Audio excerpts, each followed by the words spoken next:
Hello दोस्तों, कैसे हैं आप सभी। मैं पुष्पेंद्र आपके अपने चैनल एग्जाम स्टेशन पर स्वागत करता हूं। जैसे कि बोर्ड पे दोनों तरफ कुछ ना कुछ लिखा हुआ देख पा रहे होंगे। इसका मतलब ये है, जो अभी पिछले 23 तारीख और 25 तारीख पर ट्विटर पर एक कैंपेन चलाया गया था बेरोजगारी के विरुद्ध।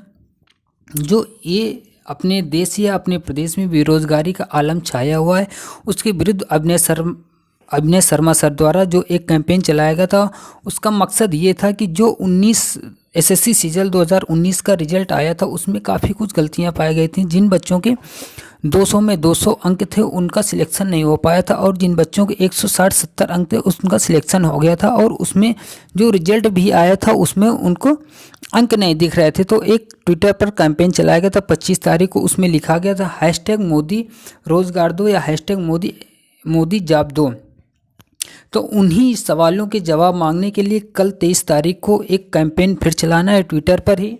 उसमें लिखना है #मोदी जवाब दो। ये सभी को लिखना है, सभी को लिखना है, जितने भी घर में मोबाइल हो, माता पिता के मोबाइल में या भाई बहन के मोबाइल से में ट्विटर डाउनलोड, अगर डाउनलोड ना हो तो ट्विटर प्ले स्टोर से डाउनलोड करके उस पर अकाउंट बनाकर ये ज़रूर लिखना है। क्योंकि जो पिछली 25 तारीख को ट्विटर पर कैंपेन चलाया गया था, वो नंबर 1 ट्रेंड पर रहा। उसके बावजूद भी मोदी सरकार ने उस पर ध्यान नहीं दिया है। तो इस बार फिर ये ट्विटर पर एक कैंपेन चलाना है #मोदी जवाब दो। यानी जो पिछली बार सवाल पूछे गए थे, उनके जवाब मांगने हैं। देखो, तूफान में कश्तियाँ और घमंड में हस्तियाँ अक्सर डूब जाती हैं। यानी तूफान में कश्तियाँ और घमंड में हस्तियाँ अक्सर डूब जाती हैं। तो इस तरह से मोदी सरकार इतनी घमंड पे डूबी हुई है कि उसको कुछ नहीं दिख रहा है। और ये निश्चित है, अगर आप और हम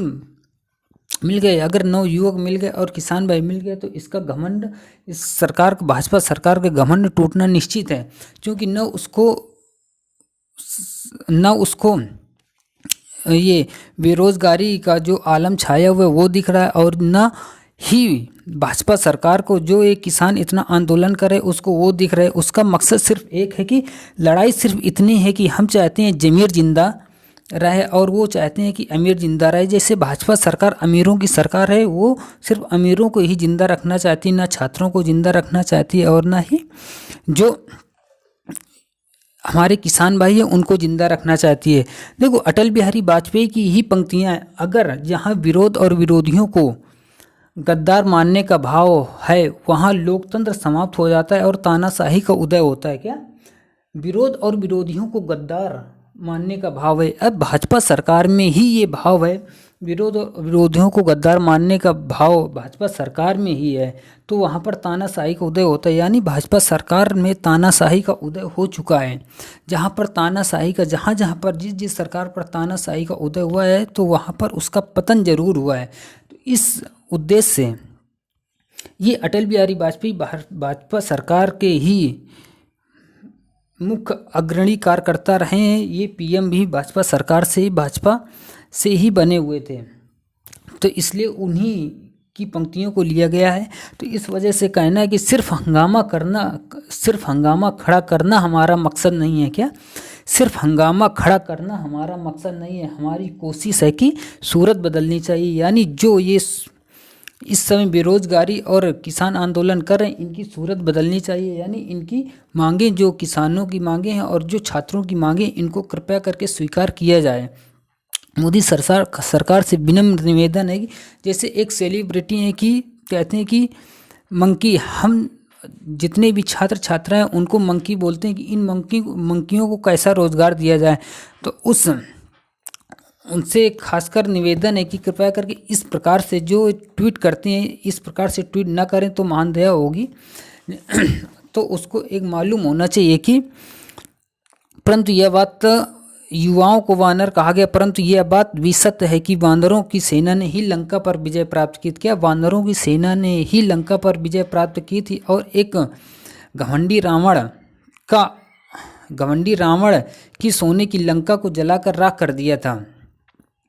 तो इस वजह से काफ़ी कुछ सरकार पर जो विसंगतियां हैं उनको सरकार से निवेदन है कि वो अपनी विसंगतियों को दूर करे और हमारी और किसानों की बात सुने, क्योंकि तूफान में कश्तियाँ और घमंड में हस्तियाँ अक्सर डूब जाती हैं। इतना भी घमंड ना करो कि आप टूटने की कगार पे आ जाओ। आपको हमें लोगों ने आपको वोट दिया है, तब आपकी सरकार बनी है।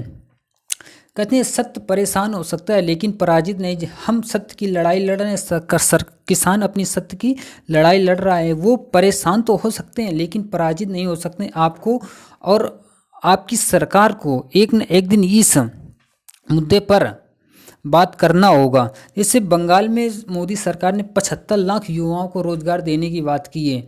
अगर यहाँ पर सरकार आपकी है, वहाँ 75 लाख रोजगार दो, उसके बाद बात करो कि हम बंगाल में 75 लाख रोजगार देंगे, तब तो आपकी बात सही है कि यहाँ बंगाल में भी आप 75 लाख रोजगार दोगे। यहाँ पर यूपी में या किसी भी अन्य प्रदेश में 5 लाख रोजगार देना मुश्किल है, आप 75 लाख रोजगार की बात कर रहे हैं।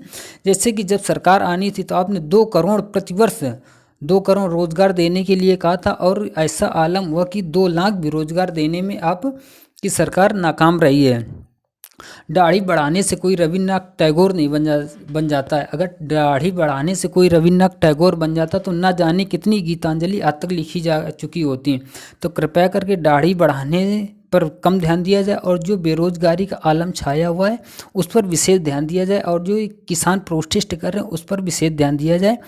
अब एक बार फिर से मैं कहना चाहूँगा कि कृपया करके 3 तारीख को #मोदी ट्विटर पर #मोदी जवाब दो का एक बार फिर से ट्विटर पर ट्रेंड करवाना है। नंबर 1 ट्रेंड करवाना है। यहीं पर इस वीडियो को समाप्त करते हैं। कृपया करके इस वीडियो को लाइक, शेयर और सब्सक्राइब करें। जय हिंद, जय भारत।